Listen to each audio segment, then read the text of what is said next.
the writing's on the wall for Starmer, and it's quite clear he has to go. Is it on the wall for Kenny Badenoch as well? Oh, yes, nobody take a blind bit of notice of what she says. And so the Labour Party had, when they stopped, what's his name, the Manchester mayor? Andy Burnham, I think you mean. Andy Burnham, yeah. Yep. They had to call a meeting because he caused an upset in the Labour Party.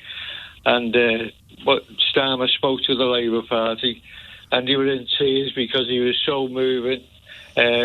Well, they'd be in tears when the weeping and wailing starts, when they all get kicked out of the parliamentary constituencies, which is the way they're heading if they keep him, because they will be in tears then. I mean, the councillors who stand for Labour must, in the next council elections coming up, must be, the knees must be knocking. And here we go. This is it. Chris is in Bexhill. Chris, you used to be a Labour member, but it ain't so much now. What's happened? What's changed you? Where have you gone? Good morning. Morning. I used to be a Labour member. I actually delivered leaflets for Labour during the last general election. And I think my main motivation was trying to get the Tories out. But basically what I've seen Labour do while in government is effectively try to chase the coattails of reform. Trying to ape their language, ape their positions on immigration and things like that. Is this where you're talking about an island of strangers that Sir Keir said, and a one in, one out, and all that sort of thing? Is that what you're saying? Yeah, absolutely. Okay. And I've got the sense that basically it's almost like Labour doesn't want me, effectively. What should their stance on immigration be in your book, Chris? So, look, I think that there's something that they should do along the lines of working with France to basically, process people properly. I think what we have is effectively a system of chaos where we don't have any real formal immigration policy as such. We're kind of just letting people cross the boat on boats without actually dealing with asylum claims in a more structured manner. I think we have to think of the humanitarian side of it, I think. One thing that really did push me over the edge with them is that they brought in that change, didn't they, that makes it so that they can't, you can't get citizenship if you come over illegally. And I thought that broke international law as well. Which, so there's lots of these little things that are kind of stacking up on top of each other that push me away. I sense your new political home then is probably the Green Party, is that right? Yeah, you're correct. Yeah, I actually joined them as well last year. I was paying, a membership fee to Labour, and now I'm paying that to the Green Party. I also feel like the Green Party actually wants me. Like, that's the major difference. It's even towards the late stages of being in Labour, you're hearing Keir Starmer saying things like, he wants to shake off the fleas, and it's become more of a realisation that I'm one of the fleas. Or is it the reality of governing as opposed to opposition? I'd say it's very easy. I couldn't, but I should say easier to lead a political party in opposition than it is actually to lead the country. Is that a fair reflection, Chris? I'm going to disagree there, and my main reason is just look at the polling. If it was a case of, we have to govern and things like that, you would expect more people to be on board with that. And I understand that there's things you can and can't do, when you're the Prime Minister, and you can say things as the opposition that you can't as the Prime Minister. That's all fair. But, you can't be going in that direction, in the complete opposite direction to the direction which people voted for you in the first place. Go ahead. Lastly, from your voice and tone, I pick up that you thought Labour would probably lose up in Gorton and Denton. Are you in any way surprised by the level of defeat? I am actually. I'm pleasantly surprised, to be fair. I thought that it would be tight for the Green Party, but they've actually just blown it out the water. Yeah, they've stormed. Yeah, they've actually stormed it, and that's it's amazing to wake up to that this morning. But the thing is, it just seems to be getting worse in terms of the way that Labour are even conducting their campaigns. Just outright lies about the Green Party's stance on things, and the thing that really kind of angered me was the fake tactical website. That they put through the doors. This just seems to be how Labour is acting now. and this is why they're losing supporters. They can't act like that. This is finally. What now for Sir Keir? Lastly, Chris. I mean, the damage is so deep now, I don't even think Labour can recover from it. I mean, to get me back as a voter, even just a voter, there's a lot of damage that needs to be repaired. This is like a house crumbling down and having to be rebuilt brick by brick. Right then. Whoa, that's fighting talk. I only call you when I've been up 40 hours on account. Go on. However, we had a conversation probably about a year and a half ago that it was the other way around. Why aren't the Greens succeeding? Yes. We had this conversation, and I said it's because there's a gaping hole on the left, and nobody knows about the Green Party's social policies, and we need to talk about them more. And then we got a leader who talked about them more. Yes. As an example of how things have been changed, there's this kind of positive feedback loop going on. So the more they get talked about, the more people think, oh, that's a good idea. We had a North West Green Party branch meeting end of last year, and we had to keep getting a bigger room. We used to have 20 or 30 people turn up. We had 200 or 300 turn up, and people were frustrated in Manchester, because they wanted. There were 2,000 people saying, "We're new members. What can we do?" And we're so used to there being only 4 people and a dog turn up. We didn't know we didn't know how to manage it. But we know that by-election was a godsend because we had thousands of people desperate to do something. Why? What's happening? I can give you another sort of anecdote. I'm on the Wirral, and one of my jobs is to phone up people when they join the party. So I know why people are joining the party. Okay. And we have days in September where we get carry on like this. You carry on like this, you're going to get a Ray Liotta. You realise that, don't you? I mean, literally, I'm doing a phone-in about what's going on, and your job is to ring them up and ask them why they're joining the party. It would be my second Ray Liotta, so you don't give it to me. The other one was a science question. We're getting 40 people a day that was the peak joining the party. Why?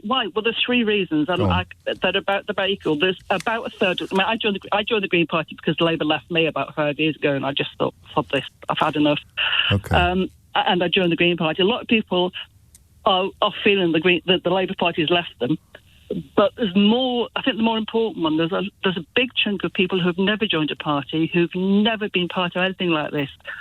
They're usually quite young, and they just go, "This is hopeful," and I feel good about it. They might have followed Corbyn. I'm not going to badger the witness, but what do they feel good about? What is it that you're selling that they are buying? Hope. Hope for what?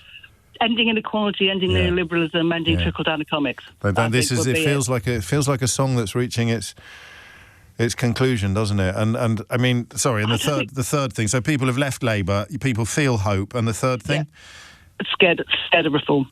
Yeah, scared of racism and division and Trumpism and fascism. There's a big chunk of people who are just horrified at the attitude of immigration. Yeah, they're called decent. Yeah. I think the word is decent. So decent people who are terrorised, if you like, by indecency, by weapons-grade hideousness, racism, anti-Semitism, whatever you want to call it. I mean, the campaign manager, even Reform had to suspend a campaign manager for saying that he wouldn't, reportedly saying that he wouldn't touch a Jewish woman, or various other examples of racism as well. So that's not a manifesto, is it? I don't like the Labour Party. I feel a bit of hope, and Reform are racist. Yeah, but there is because it's the whole thing about ending. We've had Thatcherism since Thatcher, basically, haven't we? Yeah. And trickle down economics does not work. Yeah, I'm over the moon with it. To be fair, I'm a Labour supporter, or have been a Labour voter for a long time, but this seems like a new fresh face, and the way that Hannah spoke when in a victory speech was great. I liked what she said, and it'll be superb to get away from this same old. Labour promised the earth, and they've delivered some things, some good things, but they've delivered a lot of stuff that their traditional base don't like, and they seem to be looking after the millionaires and the billionaires, just like the Tories do, and of course just like Reform would do. And are you disenchanted so much you would turn your back on Labour now? Absolutely. I think that Starmer's gone by after the May elections. I think that'll be it. I think further down the line, you'll have Reform and Tories getting together. I think you'll have Lib, Lab and Green together. And I think it's going to be very much left versus right. It used to be the centre that everybody fought over. I think it's going to be the one that offers more to the working people of this country that actually wins. Is there anyone who could take the reins of the Labour Party that could entice you perhaps to stay as a supporter? Lastly, Ian? Andy Burnham, probably. But the fact that Starmer wouldn't let him stand, I think was a roll of the dice. I think that the Mandelson scandal, all the U-turns, I think it's 15, 16 now. It seems very stale Labour after only, less than 2 years in. And this is fresh, and I'm looking forward to seeing what they can do. James, if you were a little higher up the country than High Wycombe and you were in Gorton and Denton, who would you have voted for? Good morning.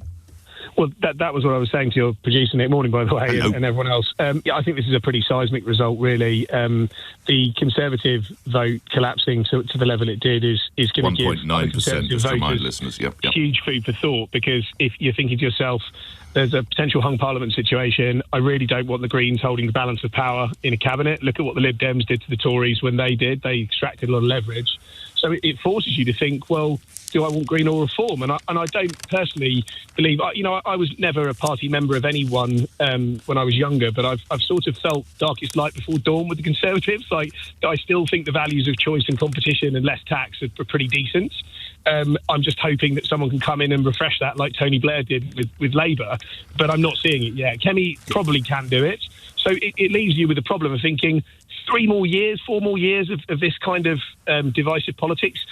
Greens and Reform will push away from each other faster than Labour and the Conservatives have. So we can basically expect a much more divisive landscape. We've seen the first sectarian by-election. If it ends up being Greens versus Reforms, that's actually genuinely incendiary for the country, and I really worry about it. And I don't really want to vote for Reform. I've met Reform activists locally. They are as belligerent as far-left people. I'm not saying Reform are far-right, but I definitely believe that the Greens are far-left, and that leaves me with a huge problem. You rightly referenced the Conservatives, James. Who's got the bigger headache this morning, Sir Keir Starmer or Kemi Badenoch?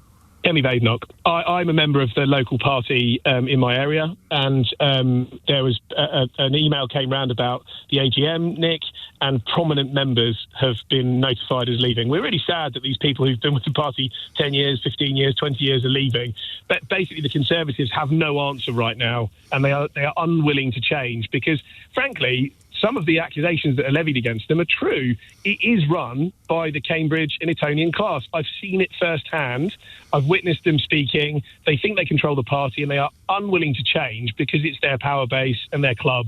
And unfortunately, that is going to incur a seismic defeat on them if they carry on the way they are. So, Kate's in Denton. Kate, what made you... Oh, how appropriate. What made you pick up the phone? Oh, hi, James. Hello, Kate. Literally from ground zero. Yes. It's been interesting. I'll just give you a little bit of my background. I've historically voted for Labour, and I went Green this time. Why? So the messaging was bad. Locally, it was bad. And you didn't like what the Labour Party were doing? No, I actually didn't. And it was just all about, the focus was reform. So when they came to the door, and everyone's been to the door, let me tell you, I actually said to them, I really don't like messaging. I don't think you're running a good campaign.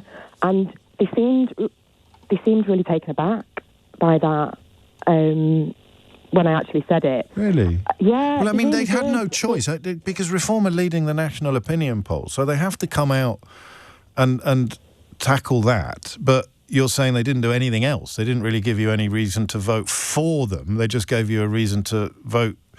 Not vote for Reform. To keep the other lot out, Yeah, the focus was on Reform, and, they kept mentioning it. I mean, I've still got the leaflets here, and, it's all about, Reform. And can I just say, as well, we ignore Reform at our peril. They seemed very organised up here, particularly in Denton, because I don't know if you know the demographics, we are multicultural, but we're slightly less multicultural than Gorton and Levenshulme. So they were entrenched here and very, very active. And that was the other thing that I said to the Labour campaigners when they came, that, Reform have been here about 3 times this weekend. So, I just felt, and I actually feel this generally, and it's kind of sad to say, the messaging ever since day one has been not good. It's just been quite miserable. We've inherited this terrible situation, things are bad, and they've pretty much stuck to that messaging, which is... It's true, though. What do you want them to do? I mean, because... all right, so what did you vote for? So I know why you didn't like Labour, so what did the Greens offer you that you voted for? So, for this time round, I tend to vote on local issues with any sort of election. Yeah. And so not Gaza, then? We can say that from the start. So Gaza isn't as important an issue for me personally in the sense of when I'm thinking of voting. It is for my daughter and her generation, very much so. Was she mid-20s? Exactly. Yeah. So it is for her. And it is, what's going on is utterly, it's horrible. But is that I'm just being candid, is that in my mind when I'm thinking about local issues? No. Fair enough. It's not. Whereas what Hannah was trying to say and what resonated with me is that she was talking about cost of living, and cost of living is a massive issue to me and a lot of other people. And her focus was, what are the things that we need to do? She's focusing on the billionaires, where Reform kind of had the same message, but let's blame it on the dinghies and the boats. Does that make sense? Yeah, of course it does. So, I mean, that's it. That's the break, isn't it? I mean, it's literally, I'm really unhappy with the way things are going in this country. Are you going to blame it on the people who are getting richer every day, or are you going to blame it on the people who've not got a pot to pee in, but arrived here yesterday? The only boats I'm bothered about are the billionaire yachts where they're not paying all the taxes. Those are the only boats that really... Is it going to boil down to... I mean, is it going to be... Because Labour isn't in either of those camps, and it's tried to nibble at both of them. I mean, you can't, can you? You can't nibble at the racism in the hope of signing up a few mildly racist people who've believed the less toxic lies about immigration and migrants, and you can't really nibble at the dominance of the billionaire class or the oligarch class, while the Green Party are there saying out loud and explicitly that this cannot go on. Well, I was politically homeless. I'm a former airline pilot, and in 2019, I joined Extinction Rebellion. And since that Polanski has taken over the role of leader of the Green Party, I felt I've finally got a political home. I'm still in £45,000 worth of flight training debt. I grew up on a council estate. I would have loved to have carried on being an airline pilot, but ultimately, as we saw, MI5 had put out a report saying that ecosystems are collapsing. The Labour Party tried suppressing that report. And I finally feel like, we are making hope normal again. And so massive congratulations to Hannah the plumber. Okay. Yeah, of course, the Hannah Spencer, who is the candidate. Sorry, you're no longer a pilot then? Or what happened? Or you weren't able to complete your training? I'm a little confused. Yeah, no, I completed my training. I was an airline pilot for Thomas Cook for 3 years. And I'm medically grounded with eco-anxiety, essentially. I understand the risks that we're faced with in terms of climate and ecological breakdown. And the thought now of sort of throttling up that jet on the runway, it feels inherently violent to me. I mean, I live in Slough. If we get the third runway at Heathrow, then we've already got a big power station in our town. That's more pollution. 1 in 5 people die prematurely now due to the air that we breathe. So clearly this is a pressing issue. And the thing that's right now for me about the Green Party is we, as an activist, we want to ultimately make people's lives better. And, Zach Polanski's done a brilliant job of highlighting that this is an inequality issue. People are struggling, and we need that wealth tax as well. So, just you say eco-anxiety. What are the symptoms of eco-anxiety? Well, like generalised anxiety, essentially. You could call it climate grief, you could call it eco-awareness. The reality is it's a healthy and rational response to an existential threat, Nick. Everyone kind of feels it in the subconscious, at least, but when you But why would you pursue, and I respect your concerns, obviously, for the environment, why would you pursue a career as a pilot if you have that? Well, that's a funny thing. Like, I went to... flight school, I did my training, I studied meteorology. Not once did anyone tell me the weather systems were breaking down and that the very food crops that we rely on to survive are a significant risk, even in the UK. Right. And you're comfortable then that the Greens will the Green Party, will embrace that and take on your concerns in that area? Well, the thing is, the Green Party, they're not talking about the environment right now because they're so well trusted. They already know that they're the go-to party that's going to do their best within the UK context. Obviously, it's a huge task, for all of us. But the fact that they're now bringing in, that we want to make people's material lives better through a wealth tax, and whilst our billionaires doubled their wealth during the pandemic and millions of aviation workers lost their jobs. I think it's high time that we do tax the assets of people that have got more than 10 million in assets and ensure that we can change the system and make it work for everybody, Nick.